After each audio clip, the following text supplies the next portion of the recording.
I considered leaving this guy to be covered in a Loves of Luann video, but I figure he deserves his own video because, well, he's just so rad.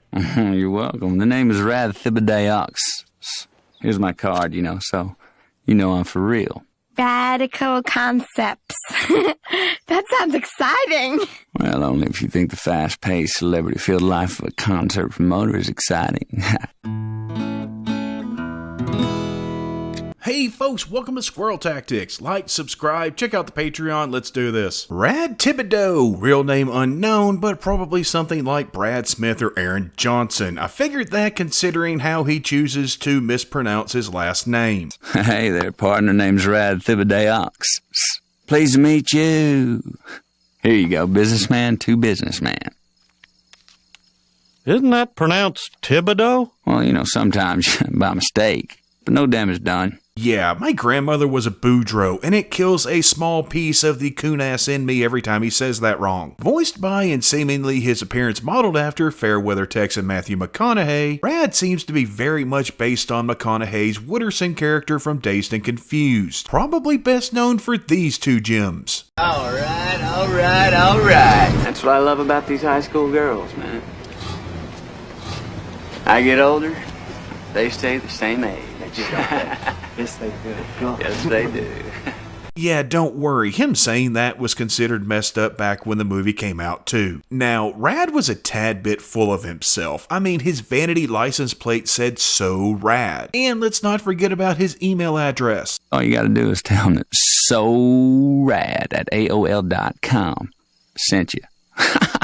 I do have to give him points for having a Darth Vader on his dashboard though. Rest in peace, James Earl Jones. Rad is a concert promoter operating under the name Radical Concepts. Not sure how well that's going in a town like Arlen that probably doesn't have a whole lot of music venues outside of a handful of bars and maybe a club or two. And we see signs that he may not be the most financially successful person, one of which was how he was introduced getting a free haircut from Luann at the beauty school. And I'm not really here for a free haircut. I'm here because I like to check up on what's happening, what's going on, what's now. I gotta tell you, baby doll, you're very now. Now, something about Rad is that he's a smooth talker, tending to use pretty cheesy lines, and not the good kind of cheesy, like Cabot cheese. Yep, that's right, they don't pay me to say it, it's just damn good cheese. As much as I want to say that Rad's just a moron, he's rather adept at playing people that are easily played. Unfortunately, one of those types of people is Luann, who Rad kind of fills out with questions while she cuts his hair. You gotta love her. I don't even have a boyfriend. My last one, Buckley, blew up in a propane explosion. Before he goes full-on trailer park suave by showing fake sympathy and trying to garner authentic sympathy, espousing the sadness of self-imposed genius-level intellect, of course worded like a silver-tongued devil. I can tell you're a very sensitive young woman, and sensitive people, they do have a hard time in our society today. I should know. As a self-proclaimed genius, I myself, Rad Thibodeaux, am often misunderstood. And, as could be predicted, Luann falls for it hook, line, and sinker. Luann isn't stupid. Her abilities as a mechanic have showed us that. I'd say you should donate it to charity, but charity people have enough problems. But she's not the sharpest tool in the shed either. It's almost more of a ridiculous level of naivety, more than any intellectual lacking. Self-proclaimed genius? Yes. You poor thing. Rad ends up asking her out in the most rad way possible. I refuse to call it the most radical way possible. And Luann happily accepts. Damn, that's a fine job, baby. That's such a fine job. You know what I'm gonna do? I'm gonna ask you out. You don't know it yet, but you're gonna say yes. He's right. He shows up at a rather opportune time to see Luann, and the melody Rad's horn plays here is First Call, which is used by the US military, but it's probably best known for its usage before horse races, where it's typically known as the call to the post.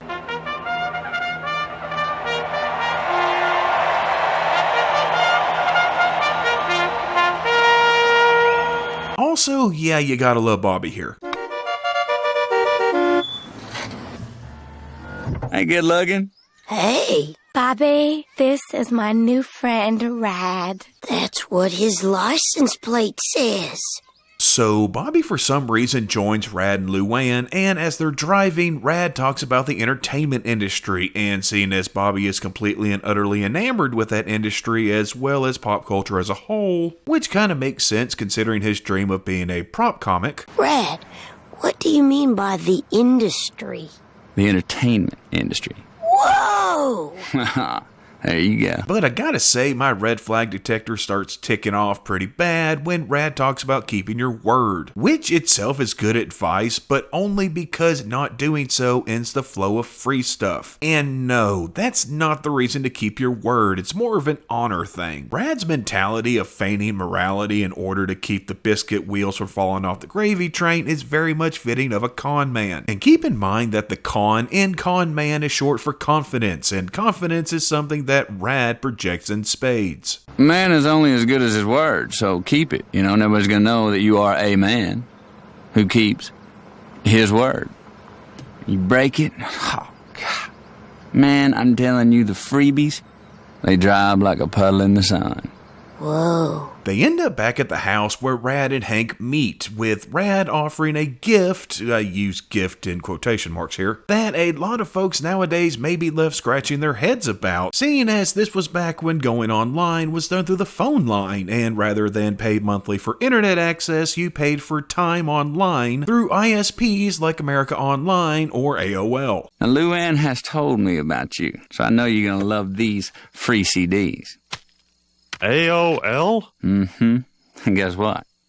If you sign up right now, I get 10 free hours. By the way, those discs were literally a dime a dozen back in the day. They were everywhere. They mailed them to you. They put them in cereal boxes. So yeah, handing out AOL free hour discs like they were candy isn't much of a flex. But notice that even this supposedly kind gesture is only meant to benefit Rad by getting him free hours. Again, this is Rad's racket. He's only going to do something if there's a benefit to him, though he's going to sell it as if it's a benefit to you. But Rad's confidence rubs off on Bobby. No surprise there, that boy falls for something new damn near every week. It's a miracle really that he didn't end up in an actual cult. And Hank isn't a fan of the change that he sees in Bobby, nor is he much of a fan of Rad himself. I don't much care for that Rad fella. Rad Thibodeaux is a self-proclaimed genius. While all that's going on, Rad takes Luann out to the Hotel Arlen. Hotel Arlen.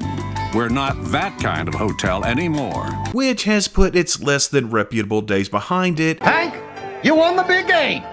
So, I'm buying you and your friends hookers. And became kind of fancy. Fancy enough that it bothers Luann, seeing as eating free food in a hotel lobby is the fanciest date she's ever been on, and that's a sadly low bar for Buckley to set. But Rad comforts her, and we see that he probably comes by to eat quite a bit, seeing as he's on a first-name basis with some of the people there. It's different now. Rad's here, baby. Rad's here. Say my name. Rad.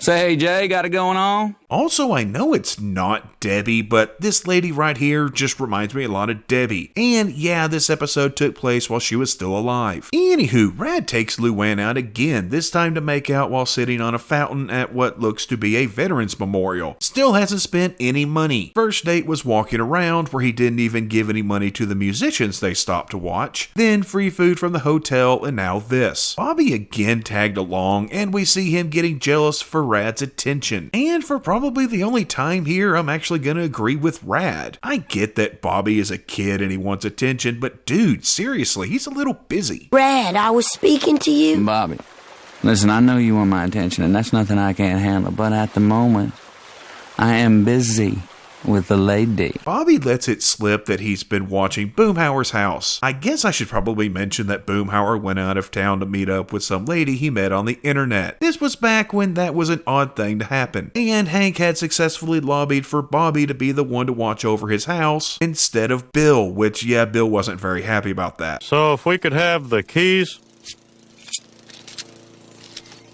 Oops. Here. Rad being Rad, yeah, he threw a party at Boomhauer's that night. Shouldn't come as much of a surprise to anyone, and in addition to letting his friends use Boomhauer's bedroom for their carnal activities, Rad also wants to drink Boomhauer's alcohol, yet again looking for a freebie. In the meantime, I am feeling kind of thirsty. My beverage is on the south end of the levee. You know where Boomhauer keeps his spare stash? And you can say that his greed is what led to his downfall, as mentioning Boomhauer makes Luann question whether he knew about the party being thrown at his house, and when she asks Rad about this, his answer isn't exactly what she was looking for. Hey, does Boomhauer know about this party? Does he need to? Yes. Why? Luann explains to him that it's wrong to throw a party in someone's house while they're away and not ask them about it first. Yeah, it's kind of sad that she had to explain that, but Rad is undeterred, trying to spin things when Luann demands that he make everyone go home. Make everyone leave! Oh, now, Luann. You don't want to make me and Mr. Boomhauer look like bad hosts, do you? This is the last straw for Luann, and she breaks up with Rad, which he's fine with, seeing as he never saw them as dating anyway. He was simply using her as a means to an end, something that Luann finally figures out. Again, he's a con man. This is the kind of stuff that con men do. That's it, Rad Thibodeaux! I am not your girlfriend anymore! Wait a minute now, I never proclaimed you to be my girlfriend, baby doll. She goes and gets Hank, who Rad greets at the door, which had been left open for some reason. Not sure what all they're doing in there, but I'm sure they probably don't want to leave the door open for it. And we find out that apparently, in addition to drinking Boomhauer's alcohol, people are helping themselves to Boomhauer's food. Odd that a pizza slice is just randomly sitting there. And Hank ain't having any of it, shutting off the music and demanding that everyone leave before he finds something in the hot tub that really makes him mad. The only thing hotter than this tub is you two ladies. Uh-oh. Dad, I'm in my underpants. Yeah, that was your decision. You gotta live with it. And that's actually the last we see of Rad. Later on in the episode, Luann and Bobby get into it as she's throwing away those sacred AOL discs, and I'm pretty sure the issue here is that they're both trying to handle the fact that neither of them meant anything to someone who meant something to both of them. They were conned and they didn't like it, and yeah, I get it, that's understandable. You were never even part of his inner circle. You were just a hanger-on. Take that back. Like AJ. This rift between them led to a prank war of sorts, with Bobby swapping out Luann's hairspray for an air horn, and I gotta say, the first time was kind of funny, the second time was kind of sad. I mean, come on, Luann, you're smarter than falling for it twice.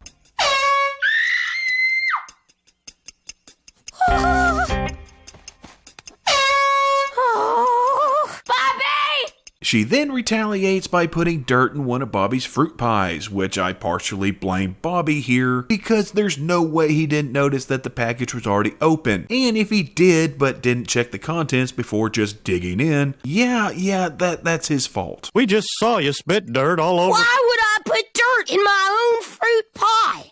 My own fruit pie. Why you do a lot of things is a mystery to me. Bobby cuts the butt cheeks out of Luann's pants, yet that could have turned out a lot differently. And Luann glues Bobby's head to his pillow, ultimately culminating in Bobby messing with Luann's birth control. Side note, do not do that. That is not a prank. And then Bobby and Luann end up getting married. Man, it's finally happening. Bobby Hillbilly is marrying Hillbilly cousin. You owe me $5. In your face. It's not a real marriage, it was just a way for Hank and Peggy to teach Bobby and Luann a lesson about pranking each other. But I gotta say, Bobby, after he thought he got Luann pregnant by messing with her birth control, is ridiculously funny to me. Mom, Dad, I've gotten Luann pregnant. Luann, I thought you were smarter than this. I did. We do hear a little bit about Rad in Luann Virgin 2.0, where she confirms that she and Rad slept together, as well as sleeping with Rad's ex-best friend. Yeah, I wonder why he's his ex-best friend. Zach liked me, and so did Buckley and Rad's ex-best friend. Then later she gave more info on what she calls an on and off relationship, though it wasn't an actual relationship, and as far as what we saw, it certainly was not on and off. He was just a con man that used her for sex. With Rad, my last committed on-again, off-again relationship, everything we did always seemed to lead to sex. And I have a feeling that it was probably with Rad that she learned a valuable lesson about Whataburger changing tables. Did you know that the changing table at Whataburger is strong enough to hold up one person but not two? So yeah, Rad was a con man that either through idiocy or, well, yeah, I got nothing, idiocy, couldn't pronounce his last name correctly. And that's if it even was his actual last name. Probably wasn't. We saw him take advantage of every freebie he could, from the free haircut at the beauty school, to the free food at the Hotel Arlen, to the free whatever he wanted at Boomhauer's house. And yeah, I know a lot of wealthy people are frugal. Warren Buffett is a billionaire that eats at McDonald's for breakfast every morning, and apparently he always asks if they have any coupons. But Rad wasn't being frugal to save money, he was using freebies from other people to get along in life. Was he charming? Of course, if you're not familiar with grifters and their tactics. Otherwise, his charm just came off as smarmy word salad spoken with the delivery of a severe asthmatic. He was memorable if nothing else, and it can be argued he's the most morally bankrupt of the show's one-off characters. There's a lot of words I could use to describe Rad, and one of them is not in fact Rad. Hello, man. It don't dang leave a message, man. I'm busy right now. They just leave the name, number, date, and don't dang old no listening or nothing like that. Boomhauer, pick up. Boomhauer, pick up. Pick up, Boomhauer. Oh, right, your way.